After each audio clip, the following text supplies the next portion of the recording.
Hi dear students, कैसे हैं आप लोग सभी? आई होप बहुत ही अच्छे हैं। तो आज हम क्या करने वाले हैं? वही हमारे डेली के 10 इंपॉर्टेंट क्वेश्चंस के प्रैक्टिस। आपको तो पता ही है, अगर आप वीडियो पहले से देखते आ रहे हैं कि हम डेली क्या कर रहे हैं, 10 क्वेश्चंस की क्या कर रहे हैं, प्रैक्टिस कर रहे हैं। अगर किसी ने वीडियोस नहीं देखे तो उन वीडियोस को देख ले, क्योंकि आज है डे 10, यानी कि इससे पहले हम 90 क्वेश्चंस के प्रैक्टिस कर चुके हैं। तो देखते हैं आज का फर्स्ट क्वेश्चन। फर्स्ट क्वेश्चन क्या है? India could not develop a sound industrial base during the British rule.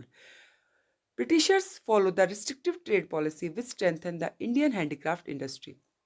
ये कह रहे हैं कि ब्रिटिशर्स ने, इंडिया ने एक साउंड इंडस्ट्रियल बेस डेवलप नहीं किया था ब्रिटिश रूल के दौरान। बिल्कुल सही बात है, मैं बिल्कुल एग्री करती हूँ और ये स्टेटमेंट सही है।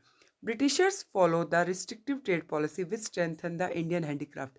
रिस्ट्रिक्टिव ट्रेड पॉलिसी तो अपनाई थी, लेकिन इससे हमारा हैंडीक्राफ्ट स्ट्रेंथ नहीं हुआ था, बल्कि डिक्लाइन हो गया था। तो ए सही है और आर क्या है? फॉल्स है, यानी कि ऑप्शन नंबर सी जो है राइट आंसर है। क्वेश्चन नंबर 19, यानी कि क्वेश्चन नंबर 2। अब इसमें से हमें क्या करना है? जो हमारा करेक्ट मैच है उसको हमें बताना है। तो स्ट्रक्चरल ट्रांसफॉर्मेशन का मतलब लिमिटेड अर्बनाइजेशन होता है? बिल्कुल नहीं होता। Great leap forward campaign reduce the global demand for Chinese product? नहीं, ऐसा भी नहीं था। Less stress of usage on natural resources, low density of population? भी जहाँ लो डेंसिटी ऑफ पॉपुलेशन होगी, क्या होगा भाई? रिसोर्सेज का कम यूज होगा, रिसोर्सेज पे कम स्ट्रेस रहेगा। ये बात तो बिल्कुल सही है, यानी कि ऑप्शन नंबर सी जो है वो राइट आंसर है। और slow down in GDP since 2014 aimed at massive industrialisation, ये भी ऑप्शन करेक्ट नहीं है। तो ऑप्शन नंबर सी क्या है? हमारा राइट आंसर है। Question number 20। After independence the reason behind choosing modernization as planning objective for Indian economy were. भाई जो हमने मॉडर्नाइजेशन का ऑब्जेक्टिव अपनाया था इंडियन इकोनॉमी में, उसके पीछे का ऑब्जेक्टिव क्या था? To bring positive change in social outlook, equitable distribution of income, technological upgradation, increase in economic divide? तो इंक्रीज इन इकोनॉमिक डिवाइड तो बिल्कुल नहीं है, यानी कि फोर्थ ऑप्शन तो नहीं है। दूसरा, इक्विटेबल डिस्ट्रीब्यूशन ऑफ इनकम इसमें नहीं आता, वो हमारे किस में आता है? इक्विटी वाले ऑप्शन में आता है, इक्वल डिस्ट्रीब्यूशन। तो ये नहीं है हमारा option number first.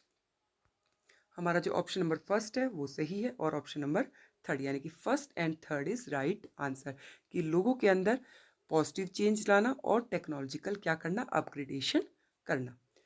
Question number 21। Identify the kind of activities which may be envisaged under the dash diversification activity. इनमें से कौन सी जो भी हमें ये दिखा रखी है किस एक्टिविटी के अंडर आती है? तो अगर आप देखोगे तो ये किसको शो कर रही है? ये शो कर रही है हमारे किसको? एनिमल हस्बेंड्री को। किसको शो कर रही है? एनिमल हस्बेंड्रीज को। ठीक है, तो option number A. Question number 22। Outsourcing is one of the important outcome of globalisation process. Outsourcing एक इंपॉर्टेंट आउटकम है ग्लोबलाइजेशन प्रोसेस का। बिल्कुल सही बात है, ग्लोबलाइजेशन की वजह से ही आउटसोर्सिंग बढ़ा है। Owing to globalisation many Indian companies have expanded their operation abroad. Globalisation की वजह से इंडियन कंपनी ने अपने जो कंपनीज हैं वो ऑपरेशन जो है, मतलब इंडियन कंपनीज अब्रॉड में भी गई है। तो बिल्कुल सही बात है, दोनों ही स्टेटमेंट क्या है? ट्रू है, यानी कि ऑप्शन नंबर सी जो है राइट आंसर है। Introduction of economic reform in Pakistan took place in year. तो पाकिस्तान में इकोनॉमिक रिफॉर्म कब हुआ था? 1988 में।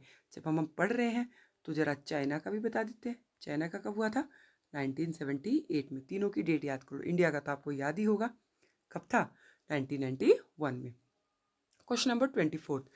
China has used market system mechanism without losing political commitment to create additional social and economic opportunity. China ने एक अच्छा मार्केट मैकेनिज्म स्टार्ट किया पॉलिटिकल कमिटमेंट को लूज किए हुए। ये बिल्कुल सही बात है। India India, Pakistan and China have similar physical environment but totally different political system. ये बात बिल्कुल सही है कि इंडिया और पाकिस्तान और चाइना का फिजिकल एनवायरनमेंट सेम है, but political system completely different है। तो दोनों ही स्टेटमेंट क्या है? राइट है।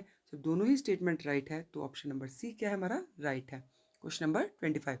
Dash indicator may be defined as a major of the extent of demographic participation in social and political decision making in country। कौन सा ऐसा इंडिकेटर है किस में? डेमोग्राफिक में, जो सोशल और पॉलिटिकल डिसीजन मेकिंग में हेल्प करता है। तो ऐसा कौन सा होगा भाई? अगर आप देखोगे हेल्थ तो है नहीं, इकोनॉमिक भी नहीं है, डेमोग्राफिक भी नहीं है, तो ऑप्शन नंबर डी क्या है? हमारा राइट आंसर है। Casual worker are hired on a permanent basis and also get social security benefit. नहीं भाई, ये बात तो बिल्कुल गलत है। कैजुअल वर्कर को ये सब बेनिफिट्स नहीं मिलते। Work force compromises both employed and unemployed person. Work force में दोनों आते हैं, एम्प्लॉयड भी आते, अनएम्प्लॉयड भी आते। तो दोनों ही स्टेटमेंट गलत है। वर्क फोर्स में सिर्फ एम्प्लॉयड लोग नहीं आते हैं, ठीक है। हम कहेंगे सॉरी, वर्क फोर्स में एम्प्लॉयड और अनएम्प्लॉयड दोनों नहीं आते हैं, सिर्फ कौन आते हैं, एम्प्लॉयड आते हैं। तो हमारी पहले वाली स्टेटमेंट रॉन्ग है और दूसरी वाली स्टेटमेंट भी क्या है, रॉन्ग है। तो ऑप्शन नंबर डी क्या है, हमारा राइट आंसर है। The scheme of micro finance is extended through dash credit provision. Micro finance किस क्रेडिट प्रोविजंस के अंडर में आती है? तो ये regional rural bank, land development bank, commercial bank, इनके अंडर नहीं आती। किसके अंडर आती है? सेल्फ हेल्प ग्रुप के अंडर आती है। तो आई होप आपको क्वेश्चंस बहुत ही अच्छे लगे होंगे। अच्छे लगे तो please like, subscribe and share. और अगर आपको इसका पीडीएफ चाहिए तो please join my Telegram channel, जिसका लिंक डिस्क्रिप्शन बॉक्स में दिया हुआ है। Thank you.